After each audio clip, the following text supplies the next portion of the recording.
Hi, everyone. Welcome to episode 157 of the Book Cougars, two middle-aged women on the hunt for a good read. I'm Emily. And I'm Chris. We are glad to be here with you today. It has been a lot to live in the United States over the last couple of weeks, so we thought it was a good day to start with a poem.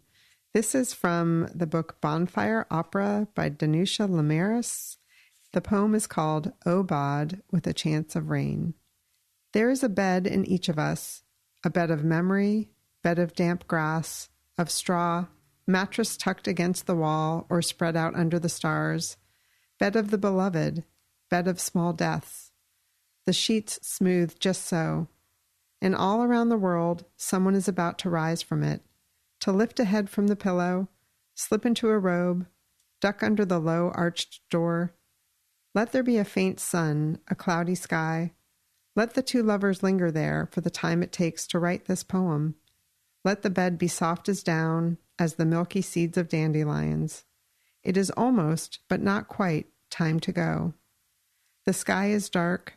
Let no one they love try to look for them. Let the children, if there are children, sleep. Let the sirens quiet, the guns rest, poised in their chambers, the bombing cease. And when the lovers rise, as they must, may the rain fall and soften their return.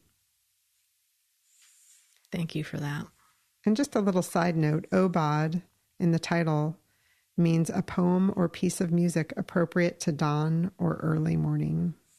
So, thanks for kicking us off with that. Seemed appropriate to have a little poetry this week. And we have a thank you. Yes, we have a thank you to a new patron. Katie, thank you for joining our Patreon community. Very much. And we also wanted to follow up on some information about Jenny Colvin. We mentioned in the last episode and that she passed away unexpectedly. And there are two places where you can donate in her name if you would like to do that. The first is Greenville Animal Care. Jenny was an advocate of the compassionate treatment for animals. And then there's also Friends of the Furnham Library. You can donate to them. Jenny had a plan to create a mindfulness space at the Duke Library. And so they are collecting donations for that in her name to try and make that happen. We'll put these links in the show notes if you would like more information or the direct link to that. And feel free to email us with any questions as well at bookcougars@gmail.com. So, Emily, what are you currently reading? I found this book because this author has a new book coming out that I couldn't find. And I went to the Hamden Library up north from where we're recording today to find it. It's called Midnight Chicken and Other Recipes Worth Living For by Ella Risbridger. Now, she's a British woman, and so all of the recipes are in grams and milliliters and metrics and that sort of thing. So if you have a good conversion calculator, that'll come in handy. Or if you have a food scale, you can set them up for her measurements. But it's a very fun book. It has illustrations by a friend of hers that are beautiful watercolors. She's just kind of a no-nonsense person. I really appreciate how she writes. One of the things, I've never really seen this in a book with recipes that she does that I'm a full proponent for, is how to dirty the fewest dishes. I mean, I wouldn't use the word lazy, but I'll do anything not to dirty another dish when I'm cooking. And she really works on that. And she writes very much in the style of Laurie Colwin. So if you're a fan of hers, I highly recommend this book. I'm about a quarter of the way through, and I've literally just been reading it from front to back. Again, it's called Midnight Chicken and Other Recipes Worth Living For by Ella Risbridger, and she has a new book coming out soon that I'm hoping to get my hands on as well. Nice. Okay, so I love the title, Midnight Chicken. That just makes me smile. And the illustrations are just colorful and lovely. Yeah, and I should say the illustrations are by her friend Alyssa Cunningham. Yeah, it's a fun book. I highly recommend it. Yeah, and I think the whole thing, too, about not dirtying dishes, if you can help it, like that'll help save the environment, you know, cutting down on water usage, energy usage. Yeah. Yeah. Well, I am doing a super slow read of Rachel Carson's first book, Under the Sea Wind, which came out in 1941. I have read only 3 chapters so far. Every couple days I pick it up and I really enjoy it. It causes me to stop and pause and watch the birds and think about birds migrating, because it's what it's about. Which we live in a place, because of the estuary that we live on, it is bird central here. It's amazing. I actually had an opportunity recently to talk to the Audubon of Connecticut. And that week that I was talking to them, they said that there was estimated to be 6 million birds passing over the skies of Connecticut in one night that week. Yeah. That's amazing. It's intense. From South America up to the Arctic and all the stops in between. Yeah. Yeah. It's very cool. I'm glad you're enjoying it. The other book I'm reading is also about food. I'm going to make you all hungry this week. This one is called That Sounds So Good by Carla Lawley Music. That is really her name. I think I'm late to the show with her. She's worked for Bon Appetit. She has a lot of videos online. That's how I first found her. The video that I came across, and it was one of those just by happenstance when you get sucked down YouTube and you're watching a booktuber and then you look to the right and it's like, oh, someone's making food. The recipe she was making is in this book, and it's called spaghetti with melted cauliflower sauce. It is so delicious. It's my new go-to recipe. You can find it online. I'll put a link in the show notes. Speaking of not dirtying many dishes, it's one of those one-pot meals, except that you have to boil pasta in a second pot. But I just love it. Her recipes are really accessible, not a ton of ingredients. And then a cool thing she does as well is on the bottom of the page on each recipe, she has something that's called Spin It, where there's vegetarian or vegan substitutions, or just if you don't have this, try that, which I think is fun, because if you find a recipe you love and you want to keep making it, but maybe the person you're cooking for gets sick of it, you can change it up just a little bit, which her recipes really allow for. Again, it's called That Sounds So Good by Carla Lawley Music, and I highly recommend you check out her videos as well. Awesome. I'm definitely making that recipe this weekend. Yummy. It's so good. Sounds delish. Well, I started reading my big book summer stack. We mentioned we're doing Sue's challenge again this year. I started with The Historian by Elizabeth Kostova. This is a reread for me. I read it when it first came out. I was a little skeptical because there was so much hype around the book. Back then, I was also slightly protective of Dracula and vampire novels in general. I had issues. But over the years, it's been on my mind to reread. So I'm really happy I'm finally rereading it. I had a challenge finding it, but then lo and behold, when we were up at Booktopia at the Northshire bookstore, we were standing in the little cubby in the lit section, and I happened to look up, and there it was. So she was so excited. I snatched it right away because, I didn't want to lose it. There was one copy. There was one copy. So this book is 600 and something pages, 670-ish or so. I'm on page 312, so over 40% through. I just wanted to share this one paragraph because I got such a kick out of it. St. Mary's Church, my father said, was a homely little piece of Victoriana that lingered at the edge of the old section of campus. I'd passed it hundreds of times without ever going in, but it seemed to me now that a Catholic church was the right companion for all these horrors. Didn't Catholicism deal with blood and resurrected flesh on a daily basis? Wasn't it expert in superstition? I somehow doubted that the hospitable plain Protestant chapels that dotted the university could be much help. They didn't look qualified to wrestle with the undead. I felt sure those big, square Puritan churches on the town green would be helpless in the face of a European vampire. A little witch burning was more in their line, something limited to the neighbors. Love that. That's great. I thought that said so much in one paragraph. So The Historian, it's a vampire novel. There are a couple different character groupings that are going on. There's a grad student and his mentor, and then another woman comes along, and then there's a man who has a daughter who is that former graduate student. Then you go back in time to the advisor in his quest. So it's all about history, libraries, archives. There's so much fun stuff in here, but it is a slow burn. It is not a thriller. Okay. Yeah. But you're sticking with it. So, oh, yeah. I'm really enjoying it. Oh, good. Yeah. I'm glad the reread is going well. Yeah. There's like one scene where there's a vampire in an archive and the narrator's like, I didn't know whether he was thirsty for knowledge or something else. So, again, that's The Historian by Elizabeth Kostova. I'm reading Eventide. I think that's how you say it. I'm not sure if it's Eventide or Eventide. I just thought of that when I had to say it out loud. By Kent Haruf. This is the second book in the PLAINSONG series. The series is my big summer book challenge this year. I've got a buddy read set up for it on Goodreads. I'm going to talk more about PLAINSONG, which is the first book in the series, which I read over the weekend. But I'm just about 100 pages into this, and I'm really enjoying it. Kent Haruf is just, his writing is spare, but it's very much of a place, which is in Colorado. Holt, Colorado is the name of the small town, and it's character driven. And some of the characters from PLAINSONG are in this novel, and some are not, and new characters are arriving. Chris originally asked me, like, so are you going to read all 3 in a row, or are you going to take a break? And I decided, since PLAINSONG was a reread, right when I started, I was like, oh, but it's not PLAINSONG. Like, there are just some basic differences.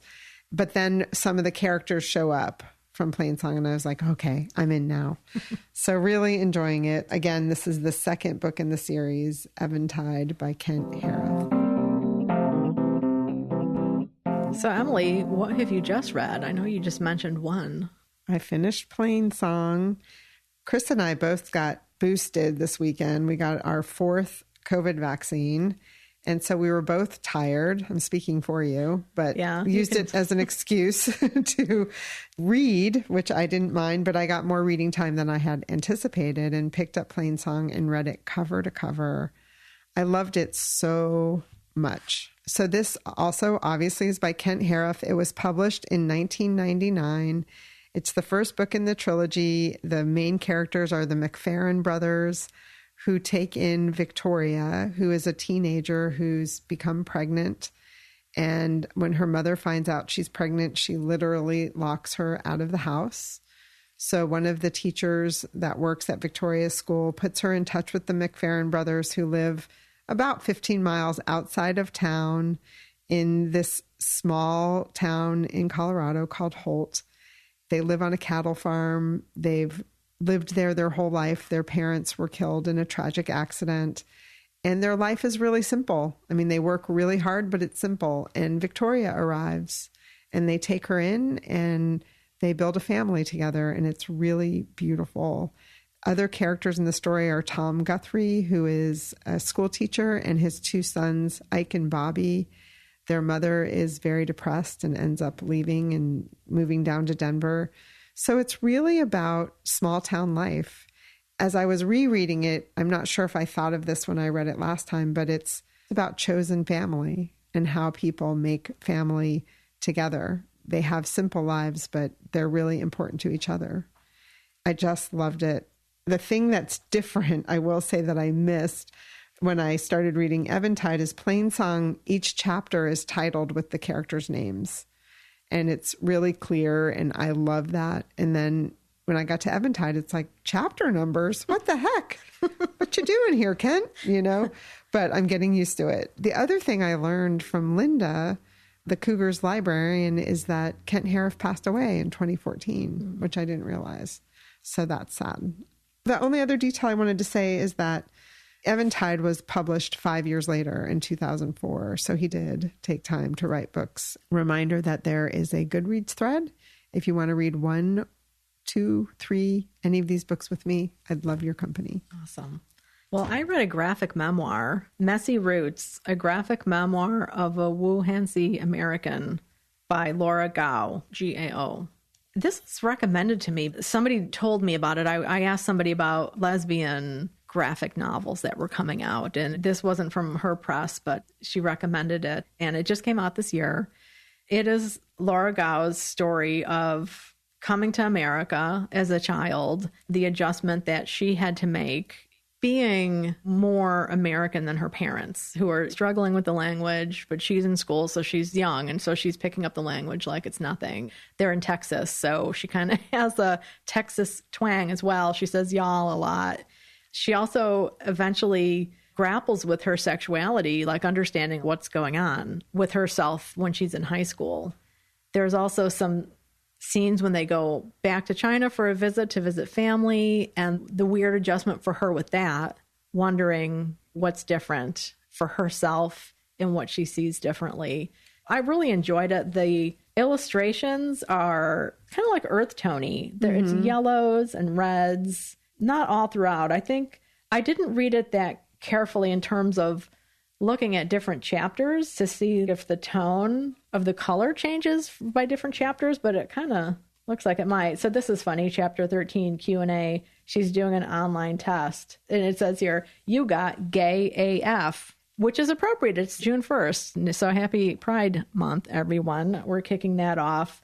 So then she's Googling how to ask out girls and things like that. I enjoyed it and highly recommend it if you're looking for another graphic novel from a diverse voice. That was Messy Roots, a graphic memoir of a Wuhanese American by Laura Gao. Well, I had a little bit of ghost story reading. It surprised me a little bit. This makes me so happy. So the first book was Hidden Pictures by Jason Rekulak. His debut novel was Impossible Fortress, which was a coming-of-age story. It was a romance. It was hilarious. Laugh out loud funny. He was a Booktopia author that on Saturday night had us all cracking up because he used to work for Quirk Books. He doesn't anymore, but he shared a book about penises at the event, and it had a hole in the middle of the book.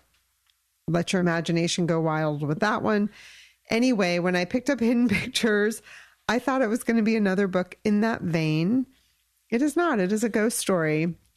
And it's about Mallory, who's a 21-year-old recovering addict. She's gone through rehab. She has a sponsor.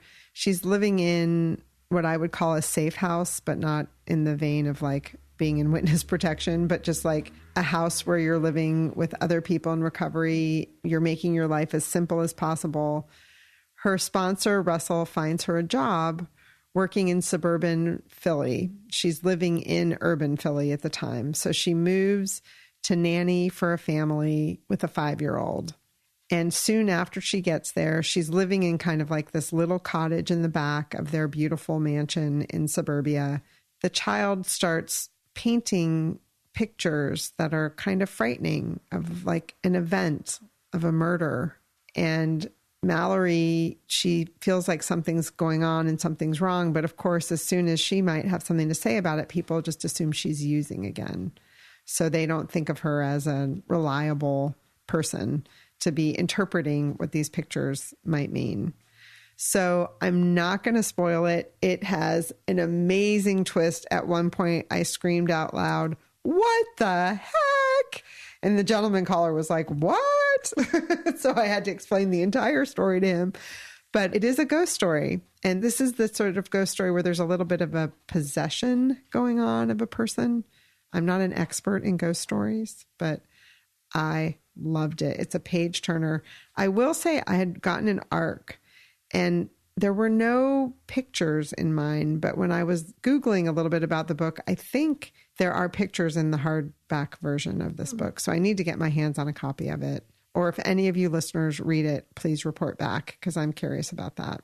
And I think the pictures are like the pictures that this young boy is drawing in the story. So again, it's called Hidden Pictures by Jason Rekulak.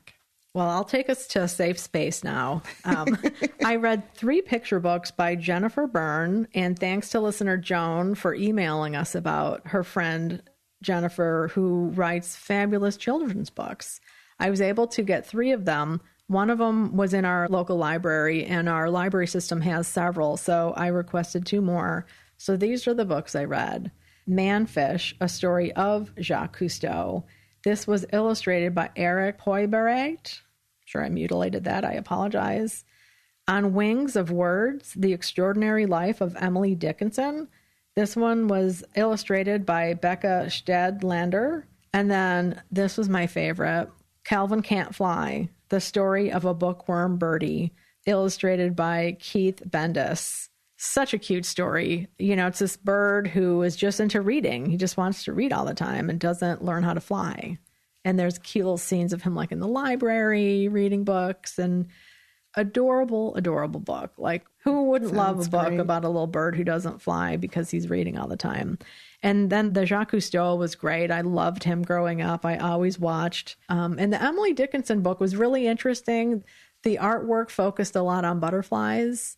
And I believe Jennifer had an author note in there about butterflies and Emily Dickinson. So really enjoyed all three of these. Thanks again to Joan for recommending them to me. Again, these were all picture books written by Jennifer Byrne. And I will keep my eye out for more books from her. Nice. Thanks, Joan.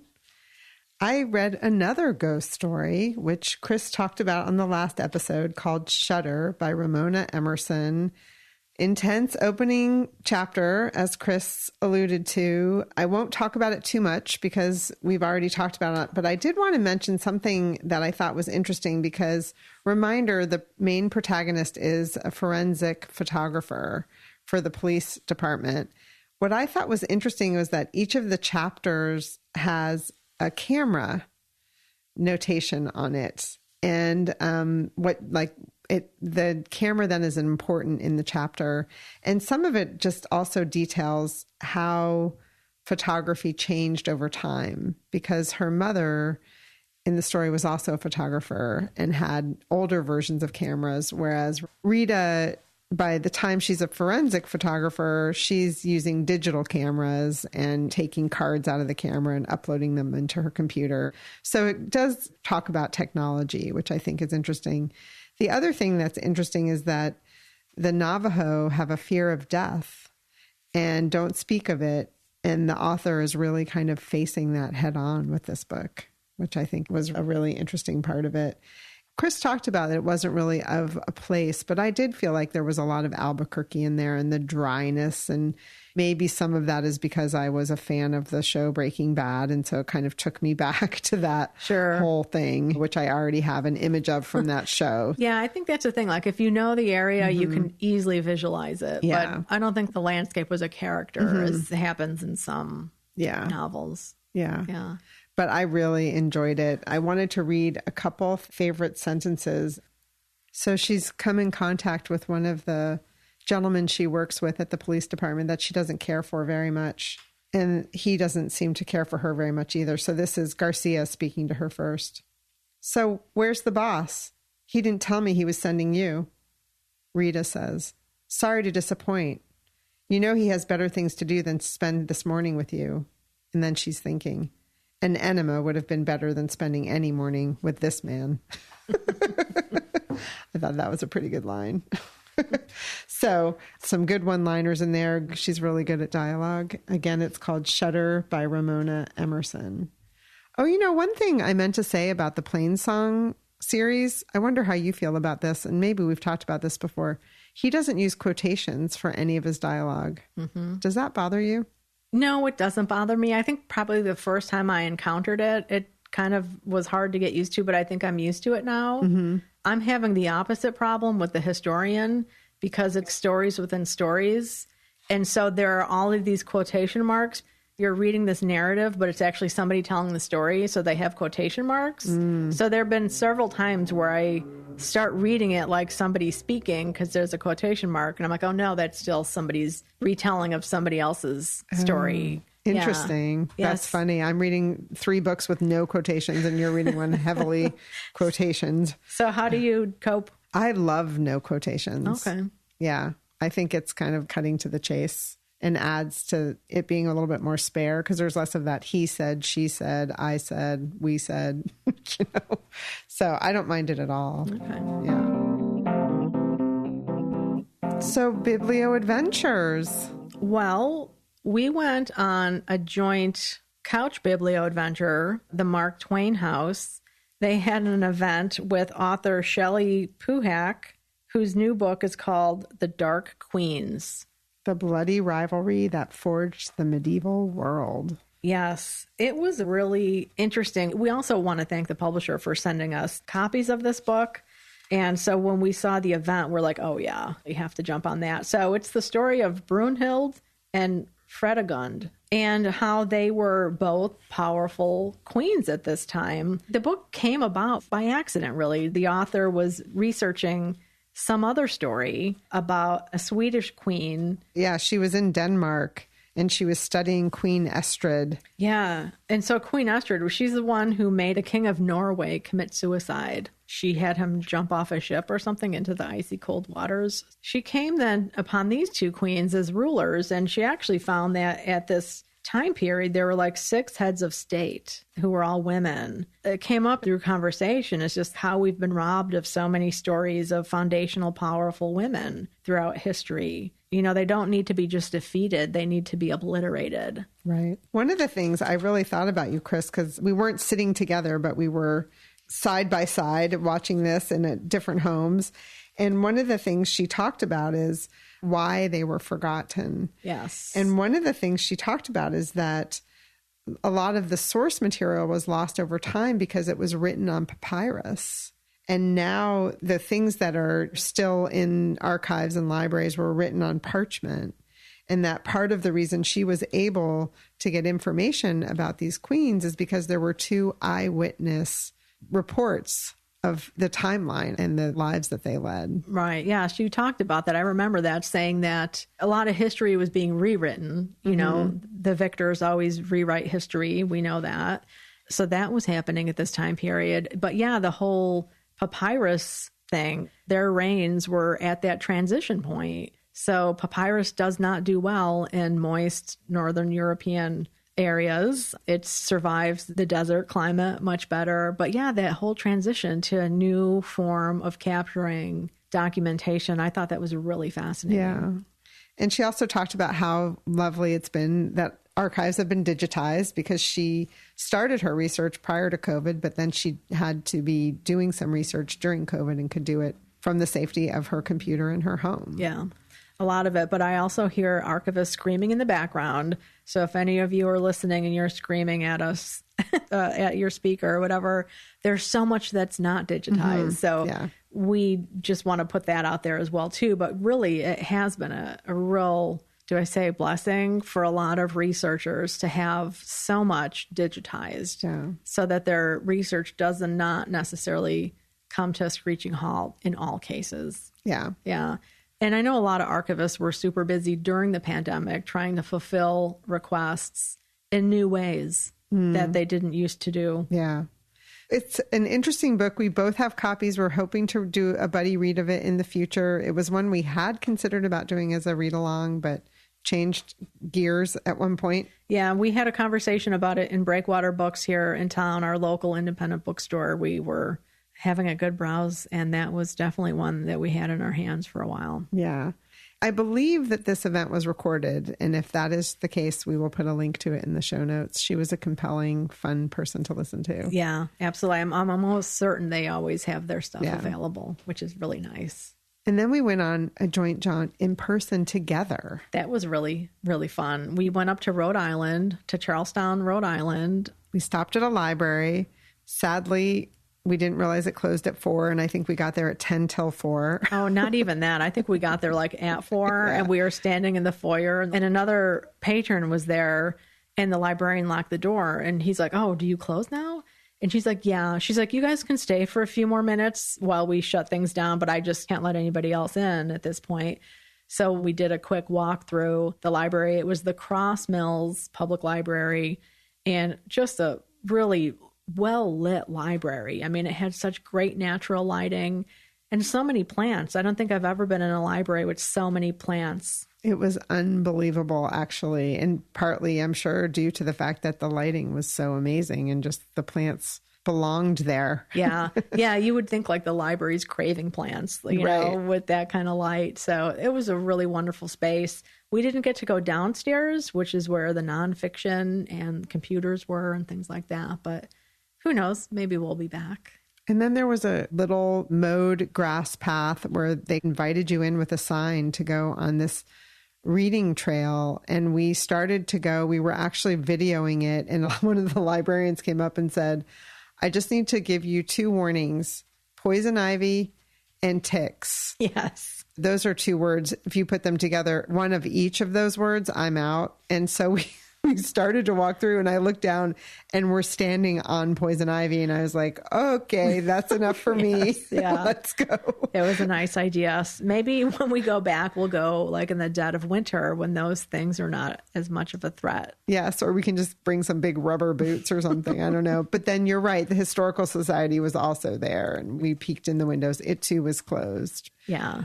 And then we went to Sly Fox Den Too, Too, which is a beautifully delicious restaurant run by Chef Sherry. Chef Sherry, who, oh my gosh, she made this delicious spread. They served it buffet style. So Native American cuisine is what she specializes in. We were there by the invitation of Soho Press.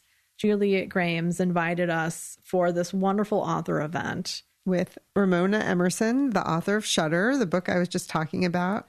And Marcie Rendon, who is a author of a series. Right. It's the Cash Blackbear series. And we'll put all 3 of the books in the show notes. We also have copies of that book to give away. Yes, so stay tuned on that one. Both of the authors were just delightful. The whole event was outside, which was really nice. They had brought in a couch, and Juliet just asked them some questions about their writing and these books. She introduced the books, which was really nice. You know, editors have a great way of doing that.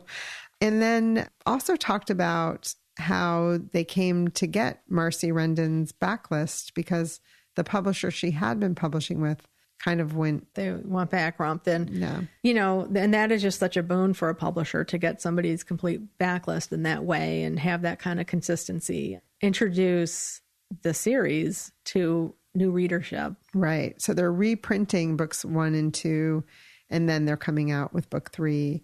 And the other thing I wanted to just mention about the book Shudder by Ramona Emerson, which comes out in August, by the way, but you can pre-order it now. The book is about this forensic photographer, and the cases and the deaths in it are very intense. She had experience with that, and it really shows in the book, I think. And all of the scenes are from actual crimes that happened, which makes you shudder even more. Mm-hmm. And then a lot of the other scenes with the grandmother were autobiographical in nature. Right. When Chris was talking about it, there's chapters that alternate, and they're back and forth in time, and then it all kind of comes together in the present. Ramona talked about how important her grandmother was in her life, and you really feel that. It was nice for me. You know, you read it before we went. I was in the middle of it when we went. So then when I was finishing the second half, I really thought about that. Yeah. Poignant. Yeah. So this was an author dinner hosted by, like we said, Soho Press, and they invited area booksellers to come and meet these authors and learn about their work. And then us. I think we were the only podcast people there. Yeah. But yeah, that was really fun to talk to people, to meet some people from Soho Press, to talk with them about what they do behind the scenes to put out these fantastic books. I really enjoyed it very much. And I thought Juliet was really smart in that we all had dinner at different picnic tables, and she had the authors sit at different tables. And then after dinner, when dessert came, she switched them to different tables. Right. And yeah. She was very mingly. She did a good job. She really did. She's like, you're going to hate me now, but this is what we're going to do. And I appreciated that. And it was really fun. I got to talk to Marcie quite a bit at dinner. And she talked about this with Juliet's introduction as well, that in rural areas, it's quite easy to get away with murder. Mm-hmm. I mean, even now, but, you know, back in the day, even easier. Mm-hmm. Oh, I dropped my gun and it killed my brother, you know, and everyone in town knows that the brothers hated each other. Right. Things like that. She also does a lot of advocacy work. And when she was talking about that, she was also talking about the terrible numbers of disappearances of Native women. And it's an epidemic, really. And so she's been doing advocacy work around that. And then also, we haven't read the Cash Blackbear series yet. We're going to. But I think one of them is about children who've gone missing. You know, another thing that's being unearthed more and more recently. Yeah, and so that first book in the series is going to be their Soho's Passport to Crime, where it's this kind of a little bit of a smaller format book, but it's $9.99. So it's a great way to get into a new series, to get a taste of it, to see if you might be interested in exploring more of it. That's just such a great price point in today's book market. Yeah, for sure. And when we get all 3 copies, we'll put some pictures out on social media so you guys can see what we're talking about. Yeah, that was really awesome. It was a fun event, really nice, and really nice that it was outside. I thought that was really smart of them because the numbers for COVID were ticking up the week we were there. So what about upcoming Johns? Well, I am very soon in the next week heading to Colorado for my son's wedding and Utah to visit the gentleman caller's son, who's already been lining up bookstores for me. I'm very excited.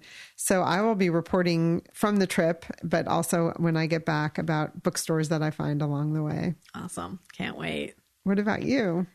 Well, nothing really immediate right now, but I wanted to let listeners know that Austen in August, Jane Austen in August, is a thing. And it started in the book blogging community where people got together on their blogs, and usually one person hosts it. People just get together to read Jane Austen, to read about Jane Austen. So it's just a month-long celebration of Jane Austen. And as one of my friends on Twitter said, well, isn't every month Jane Austen, month? And I was like, well, August is just an extra dose of vitamin A. So, very good, Chris. Yes. Pat myself on the back for that one. So Roof Beam Reader, Adam at Roof Beam Reader, that's the name of the blog. He's been hosting it for the last 10 years.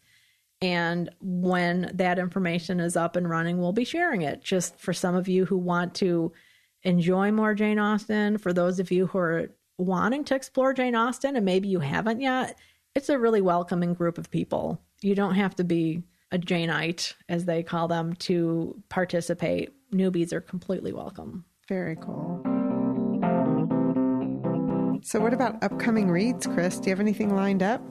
Mansfield Park by Jane Austen is going to be added to my big book stack because that one is over 400 pages.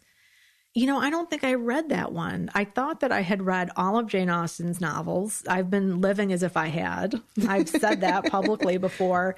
And then Paul and Trevor on the Mooks and the Gripes podcast recently had a Jane Austen episode. And they were talking about Mansfield Park. And I'm like, what? Like, nothing is ringing a bell. Now, we know that this happens to me because, I didn't remember much about the historian, but I'm reading it now. Anyway, so I thought, well, I really need to read it. So I didn't put it on my big book stack because I thought, But then when people started talking about Austen in August, I thought, okay, it's meant to be. All of these things are converging. So that is going on my list. And then for Pride Month, I just got in the mail. It just arrived this weekend. A novel called Franny, the Queen of Provincetown by John Preston. I look forward to reading this. I don't know much about it at all. It is part of Little Sisters Classics. It's a series of books from Arsenal Pulp Press, reviving lost and out-of-print classics of gay and lesbian literature. The books in this series are produced in conjunction with Little Sisters, the Vancouver bookstore well known for its anti-censorship efforts. More important now than ever. Yeah, so I'll be reporting back on this one very soon. It's a very short novel. Yeah. It's, what is it? It's 140 pages. Yeah, I look forward to reading that. How about you? I have 2 on my stack. One is called Fresh Water for Flowers by Valerie Perrin. This, too, is going to go on my big book stack because it is 500 pages. And this is my book club read for July. So I think it's going to go on vacation with me. It's so cool. I've been seeing that book pop up everywhere all of a sudden. I'd never heard of it until one of my buddies, Julia, she chose it for us. I got this when I was at Northshire. And when we posted pictures of our stacks, our friend Carol said, ooh, that's one of my top most recent reads. And I think she said about the historian, it was one of her favorite reads also. So that was kind of funny. And then because I read so many ghost stories, I'm reading something that's going to be light and breezy called Vacation Land by Meg Mitchell-Moore. This book comes out on June 14th. I think the last one I read took place in Nantucket. So I actually thought, even though this is a hardcover and heavy, I might take it on vacation too, because I will be missing the water when I'm there. So we'll see. But excited about that. I don't think there are any ghosts in it, but I could be surprised. Those summertime ghosts. Haunting some manor, on the coast of Nantucket. The beach ball is moving. Coming up next is a delightful conversation we had with the audiobook narrator, Simon Vance. Such joy talking with him. And we appreciate him so much. Enjoy the conversation. We are honored today to be talking with Simon Vance. Those of you who may not know his name will probably recognize his voice. Simon is an actor and narrator of over 1,000 audiobooks. He has won 17 Audio Awards, 72 Audiophile Earphone Awards, and is an Audible Hall of Fame narrator. He performs a wide variety of book genres, from children's and adult classics to literary fiction to mysteries and thrillers. Emily loved his narration of Stieg Larsson's Girl with the Dragon Tattoo series, and last summer he brought the many characters of Bleak House by Charles Dickens to life for me. One of Simon's most recent projects is The Personal Reminiscence of Henry Irving by Bram Stoker, a book he knew nothing about until he stumbled upon it in a used bookstore, which sounds like a great story. Welcome, Simon. Hi there. It's a pleasure to be here. Simon, would you mind starting by just giving the listeners a brief background into how you got into audiobook narrating? Brief being about half an hour. Yes. Sure. We've got enough time, haven't we? I'll try and be as brief as I can. I was, I guess, I was BBC newsreader in London in the 80s. I'd had a friend who'd preceded me into London who'd worked for the Royal National Institute for the Blind's Talking Book Service. So I knew of it. And when I came into London, I had some spare time. I was doing strange shifts. And I thought, what can I do? Well, this friend did this, and I could do it because it would be a good use of my time for charity. It was unpaid. And so I went up and I got a space there, and I went in every week, one afternoon a week, for about 8 years, all the years I was there. And that was my apprenticeship, but I never thought of it as a career. But it was audiobooks, but for the blind and partially sighted. And then I came over to the United States almost exactly 30 years ago to take on acting full time. And I did theater, but again, I had spare time. And it was a then brother-in-law who knew David Case, who was one of the original narrators for Blackstone audiobooks. And he put us in touch, and David took me through the auditioning procedure for Blackstone. They signed me 30 years ago, and I started with them, and I went to Books on Tape and Tantor, and then the iPod exploded in 20 years ago, and it's been an extraordinary journey. Yeah, can we talk about that a little bit? I mean, you just did a very quick synopsis of how technology has changed over the course of your career. I mean, audiobooks in general are growing in popularity, but the way that folks access them have really changed, which I think helps with that. How has that changed your process? Well, I'm one of those early adopters of home studio recording. Back when I started, most of the major titles, I think, were recorded in LA or New York. But there were a few solo narrators around and about the place, and Blackstone was one of those companies that used those people. So I started in the garage in the house we were in. I had a corner with blankets around me with a single microphone and a cassette deck. There was actually two cassettes together, but so it did a sort of punch and roll. So I'd be recording, and then I'd make a mistake, and I'd run it back, and I'd find the pause, and I'd then press play and run it up to that, and then slip it into record, and I'd carry it on. So it was very basic, nice, cheap $50 microphone. So that was on reel-to-reel cassettes. From there, we went to digital audio tape and ADAT. I never actually did ADAT, but digital audio tape I did. Then I went through divorce, and I was on my own, and I loved tech. And I knew it was possible to record directly onto hard drives. So I proposed to Blackstone that I do that rather than send them tapes and stuff. So I think I was one of the first adopters of computer recording. I remember the program I use is WaveLab 1.0. I use WaveLab 11 now, I think it is, but 1.0 back then. So I started using that. I had a corner of my bedroom at that point. Then I remember, I'm not sure what stages I went through, but I ended up getting a small studio, a 4 by 6 foot thing that I could move from house to house. And I slowly upgraded my equipment. I used to use Windows computers, but they failed me so many times back at the time of, if people remember Windows Vista, it was notorious for crashing. So I moved over to Macs and never looked back. And my microphones have slowly been upgraded over the years, and the interfaces and so on. And I think the setup I've got now, I've had the longest because I think it's probably the most expensive. The microphone, for instance, I was using a Neumann TLM 103 for any of those tech geeks out there, which is a very common one in the studio. But I wanted to upgrade, and I was testing a few different microphones, and the standard in a professional studio, music, speech, or whatever, is the Neumann U87. And I thought, well, I'll try one. I hope I don't like it because they're really expensive. And of course, it turned out to be the one I liked the most. But then it's the one that I've had longest. And, you know, you spend the money.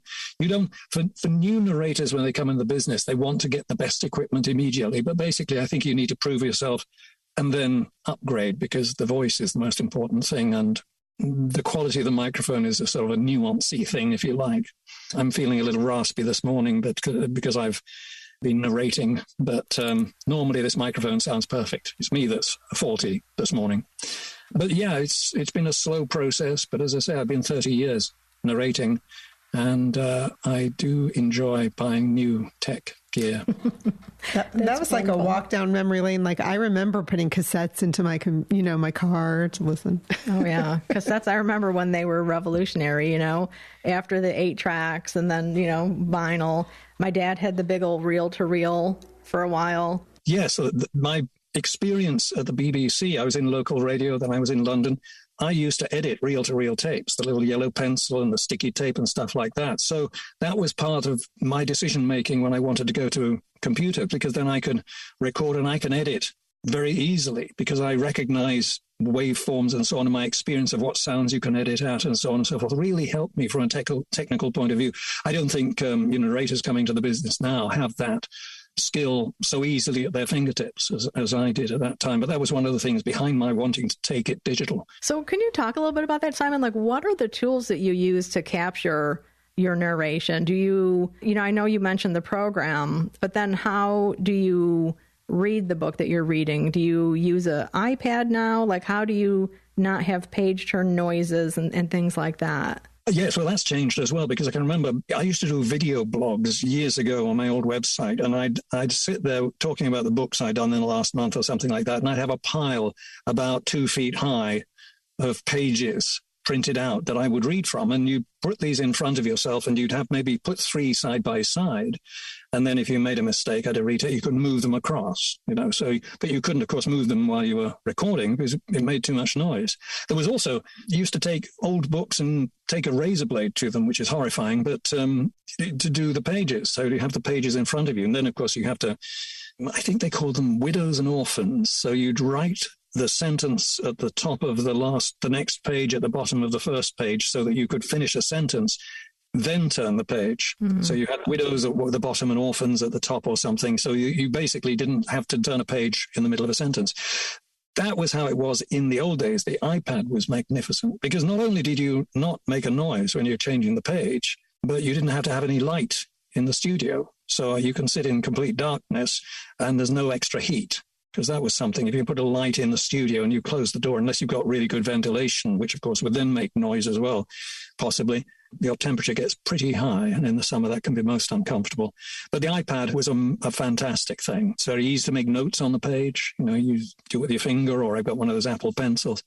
And that's made an extraordinary difference. But that's reading it off the page. Do you want me to get into the little technical side of how one records it into the program? I mean, there are 2 different ways, the punch and roll and the straight record. Yeah, sure. Yeah, that'd be fascinating, I think, to hear. Well, there's Pro Tools, maybe a program people have heard of. That's used in music studios and so on. And it's a bit overkill for audiobook narrators, but it is a studio standard. Pro Tools is a complicated program, but it's one that a lot of narrators are familiar with because it's been the sort of standard in studios, as I said. 2 different ways of recording, 2 main ways of recording. One is called punch and roll, and the other is called straight record. And they may have other nuanced names, I don't know, but punch and roll and straight record. Punch and roll is a bit like I was talking about with my cassettes, where you set a marker on the file and you press play, and it plays you a few seconds beforehand, and then it drops into record and you carry on. So you're punching in and then rolling. I do straight record, which means I can keep talking. If I make a flub or I make a mistake, I just put a marker on the file, but I don't stop recording. I think it's really cool to learn that, you listen to the last couple sentences you've just said to get the tone and the pacing and everything. So you don't have that real obvious break sometimes that you hear in audiobooks. You can tell like, oh, somebody started the next day, or, they stepped away from the project for a while because there's such a difference in tone and pacing and everything in the middle of a scene or something, or a chapter. Right. And I imagine that you prepare, right? I mean, that you've read the book, or at least gone through it and looked for things that, might have interesting pronunciations. So when you sit down to do, like when we, met up with you today, you said, oh, I've been recording for a couple of hours this morning. Do you look at the project you have and say, this would be a good start and stopping place? This is about as much as my voice will tolerate? Yeah, it brings up a couple of things. You mentioned the changes in people's voices. That's something we really need to bear in mind. And it's keeping the consistency from one day to the next, from one moment to the next. If you do have a pause in a sentence and you have to retake it, one thing I know that some beginner narrators can get very annoyed. So say, for example, you're counting and you go 1, 2, 3, 7, 9, 8. Oh, do that again. 1, 2, 3, 5, 7, 1, 2, 3, 4, 5, 6, 7. Oh, I got that right. So they edit it and it goes 1, 2, 3, 4, 5, 6, 7. So it's maintaining that consistency. Right. So that, I went out today and walked the dog. You say that the same way. I went out today and walked the dog. I went out today and walked the dog. So you consistently, so you can edit any part of that together. I mentioned the punch and roll, and with a straight record, I have that ability, because I am doing the straight record. And if I do 3 mistakes in a row with parts of a sentence, I can actually edit all that together. Whereas if you're doing punch and roll, you get whatever take you got next. Right. I always break at a story break, or most usually a chapter break. Some books don't have chapter breaks, but they might have paragraph breaks. They might have scene breaks. When you're going through and preparing the book, if it doesn't have chapters, you try and look for those with a break, complete change of scenery, complete change of place. Then if there is a change, if it's an overnight break or if it's a lunch break, when you come back a little bit different, it's not quite as noticeable. But you should never take a break in the middle of a part of the story that should be running straight through. So I'm doing Hunchback of Notre Dame right now, Victor Hugo's novel. And I always write down the chapters, and numbering how many pages they have, how long they're going to be. So I can look and say, I'm going to do this much in a day, and these are the chapters that I can fit in. And if, like today, I've actually done a little less than I might normally, so I probably only did an hour and a half, because the next chapter is 24 pages, and I had other things to do, like talk to you.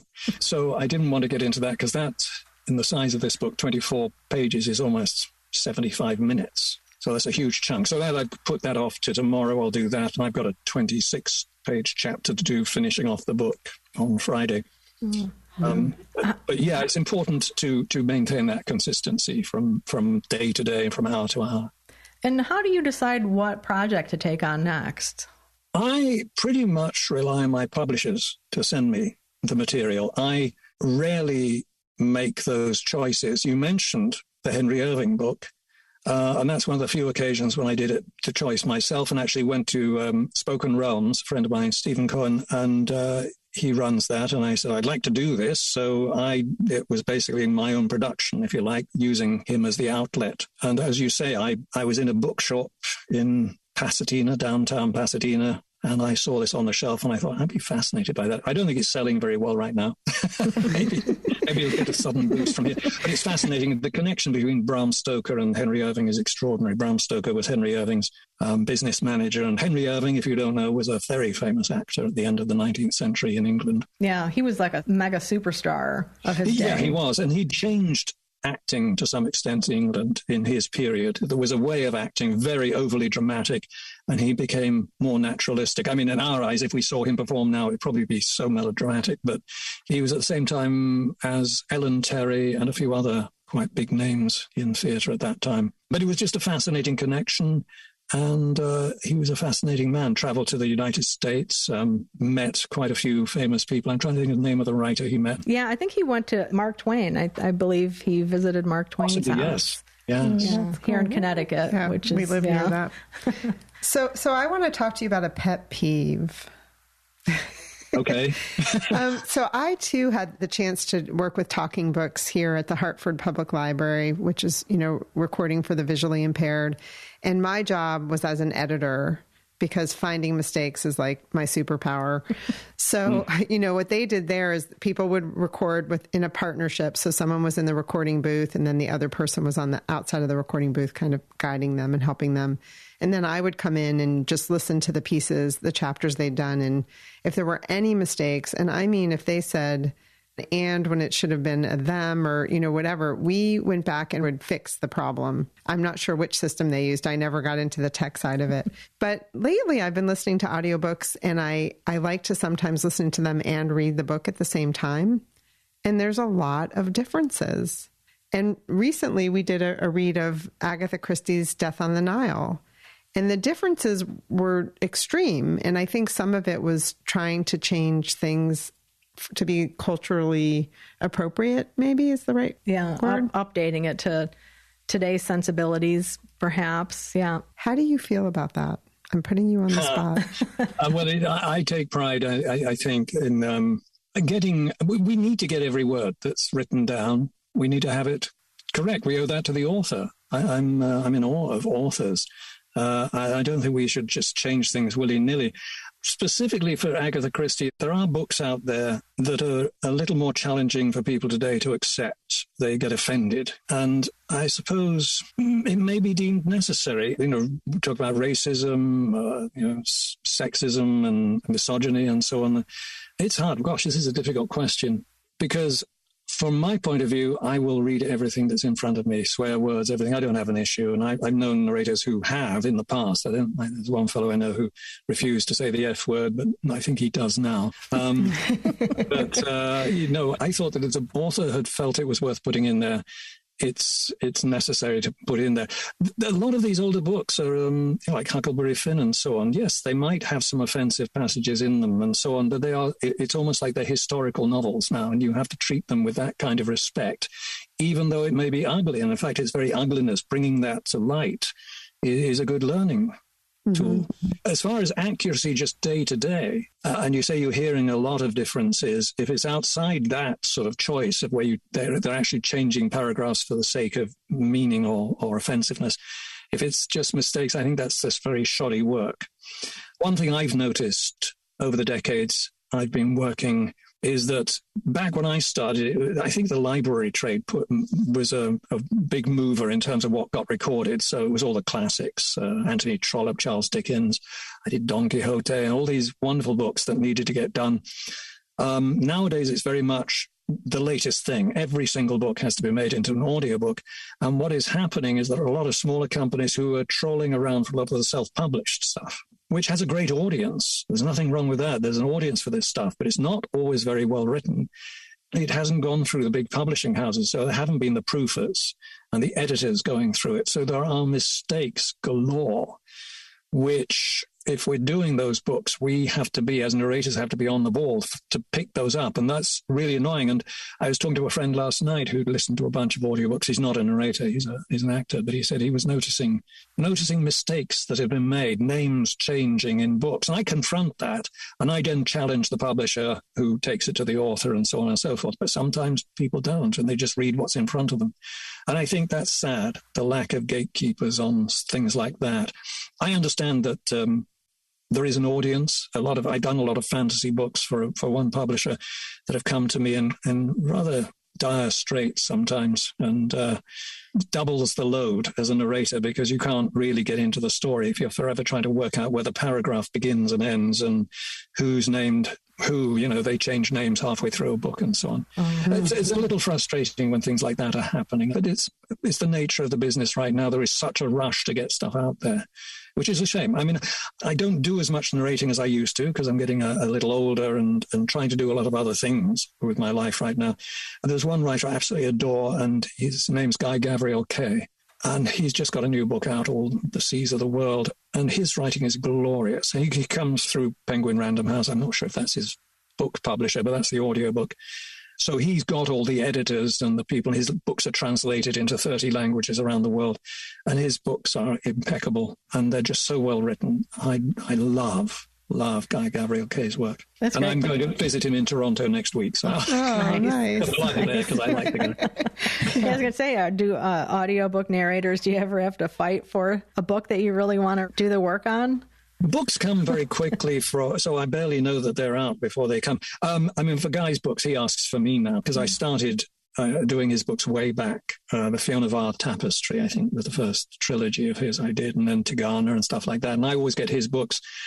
There's a series, Deon Meyer does South African crime thrillers, and I've done almost all of his with this particular detective, Benny Chrysel. But there had been a British version and the American version. I mean, not American in accent, but I was doing the American market version, and I had a good relationship with Deon, but the English guy was Saul Reichlin, and he has, I think, South African history in his family or something like that, but he's done the British ones. But the latest one I see has been done by him and released over here, so I've lost that. So there's a sort of but that happens, and it's just the nature of the business. I did, if you... so these are all the times I get annoyed. I did the Hilary Mantel, Bring Up the Bodies, and it got great reviews. It was the second. The first one was Wolf Hall, then Bring Up the Bodies. It was the Henry VIII and his wives.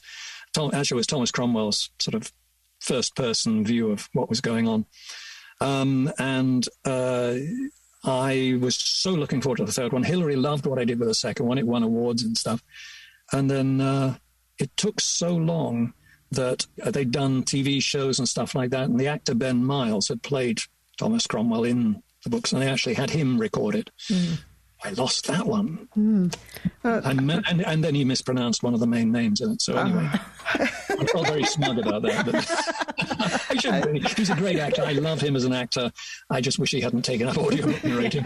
Well, we said we weren't going to ask you any questions to put you on the spot, and here I go with a second one. How do you feel about actors getting in the game? It's interesting. It was a sore point a few years back because Audible introduced what they called the A-list, and it was a little A, like the Audible A, and they called it the A-list of narrators, who were all big-name actors. Samuel Jackson, I think Dustin Hoffman did one, a few others. They must have paid them. I mean, I think it got to six figures. It was just absurd because we're scrapping along on $50 a day. I'm lying. But they weren't always very good. Some of them were great. I can't remember who. I think Sissy Spacek did some marvelous work on a few books, and there are some actors who were very good, but a lot of them weren't very good. And it was about 10 years ago, I think, and they called it the A-list. And I thought, as if we're trying to expand the business, and if people come and say, oh, the A-list, I'll listen to this, and they listen to some big-name actor, and the book doesn't grab them, they're going, well, I don't like audiobooks. Mm-hmm. And it was frustrating for the rest of us who'd been laboring away for decades that, what are we, B-list? So there was the sort of frustration about that. But as a whole, I have no problem with actors who can do the job. And in fact, I used to be asked when I did a little bit of coaching or sort of workshops and things, do I need to be an actor to be a narrator? And I'd say, no, you don't need to be an actor, but you need an actor's sensibility. Sort of the empathy and the knowledge of other people's lives, and being able to embrace them and take on these characters and so on and so forth. So you need that sort of actory nature in you, but you don't have to be an actor.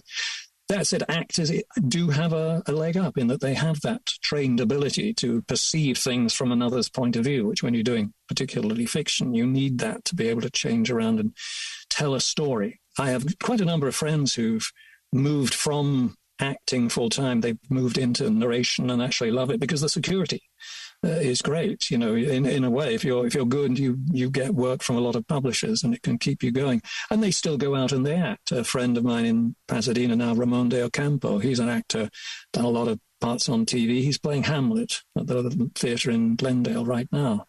But he's also done movies and stuff like that. And I myself, I'm trying to get my own back because I've reached the point in my life where I love audiobooks, but I always wanted to be an actor. I did a lot of stage work in the Bay Area, San Francisco, when I first came over. And I sort of moved that to one side as my career became successful. But I got to the point now, I just want to back off, and I want to do that. So I'm working on filming some real material, RWL, so that I can go to managers and agents and see if I can get any parts in some TV and movies and things like that. So I'm going to get my own back, because I figure I'm going to go win an Oscar and show them. That's right. Well, we'll keep our eye out and our ears, but our eyes now too. You know, you mentioned that you've been in the States now for 30 years, I think you said. So we were curious about if you do anything to actively maintain your British accent and what you do to protect your voice in general. Okay, but the accent thing's interesting. I've got a dialect coach tomorrow afternoon. I'm just going back with her to do an American accent, to learn to do a better American accent. I used to, when I was a student, I went to Leeds University, and I know in a few months I adopted a slightly northern accent, and I had a good friend who came from Newcastle, and for a while I had a slightly Geordie accent. So I know it's easy to pick those up. And I know people, English people, who've come over to the States, and within a short time they're talking with a very American twang. I do know that if I go back to England, people say you have an American rhythm about your voice a little bit. It's changed. But when I'm doing, a Dickens or something like that, but when you're not thinking too hard, you do tend to adopt the accent that's around you. But for work, I'm a little more specific about how I sound. And I'm very aware of the differences in pronunciations, the schedule and schedule and things like that. So I'll make mental notes about that where I'm having conversation with you, I might say, yes, I had a look at my schedule this week, but if it's in the book, I'll say schedule, or one of those anyway. So I'm very aware of that. What do you do to protect your voice? Oh, protecting the voice, yeah. Well, the obvious ones, I don't go out late at night and shout and smoke cigars and drink too much or whatever. I have been quite fortunate. I don't do anything specific. I do loose warm-ups, not much. I know there are long things you can do and so on, but I tend to find a little reading of what I've done before, because quite often we talked about the consistency day to day. It's always a good idea to listen to the last minute or two of what you recorded the day before, even a page or so, and sort of read along with it while you're listening to what you did yesterday, because it puts you in that same place and gives you the pace and the volume and whatever that you were speaking at. You get in the mood again. So that's mostly the warm-up I'll do, so that when I start the next chapter, it's in much the same mood as the one before. Mostly it actually is, I was rather flippant about it, but it is. Don't go around shouting and screaming and avoid smoky atmospheres. When we had some really bad forest fires nearby a couple of years ago, I can see it now. I've got one of those masks with big stuff on the side of it, and I walked down from the house to my studio. I had this built just at the beginning of the pandemic, thankfully. So my wife had to teach from home, so she took over the room I was using as a studio, and I came down here. But I have to walk in the open air, so I put that on to save me breathing in that smoke, because I knew that was deleterious, as they say. Wow. But things like that, being careful of the atmospheres you're in. When it's very dry, keeping the air moist. I've got a humidifier. I've got an air purifier in here in the office space. Things like that. There are things to avoid on the day, like drinking. I don't drink dairy milk, but things like chocolate. I would never be an audiobook narrator. Forget it. Well, you pick and choose when you're going to read it. Yeah. So I have it early evening or something like that, but you wouldn't walk into the studio. And I mentioned before we went on the air here today that I just had some leftover pad thai, and that was coating my throat. So avoid the pad thai if you're going to go recording audio. That's great. What about things like apples and lemon? Do those help clear your throat, or is that just apples, they say, are good for if you got a smacky mouth, if you've got a lot of that going on. The saliva, it helps to thin the saliva and stuff like that. I always have water. I've got a glass of water here. So that helps to, lubricate, as it were, because that's often a thing. apples for that. Lemons, well, I think people can put a little lemon juice in the water and stuff like that. That can help too. But you don't drink like a gallon of honey at night or anything like that? No, not unless I'm feeling like I've got a virus coming on or something like that, and then I'll do what I can. I won't try to push through as much as I used to in the old days. There was one occasion I did the King's Speech, the book the film was based on. It was different in the book. It was more factual and stuff.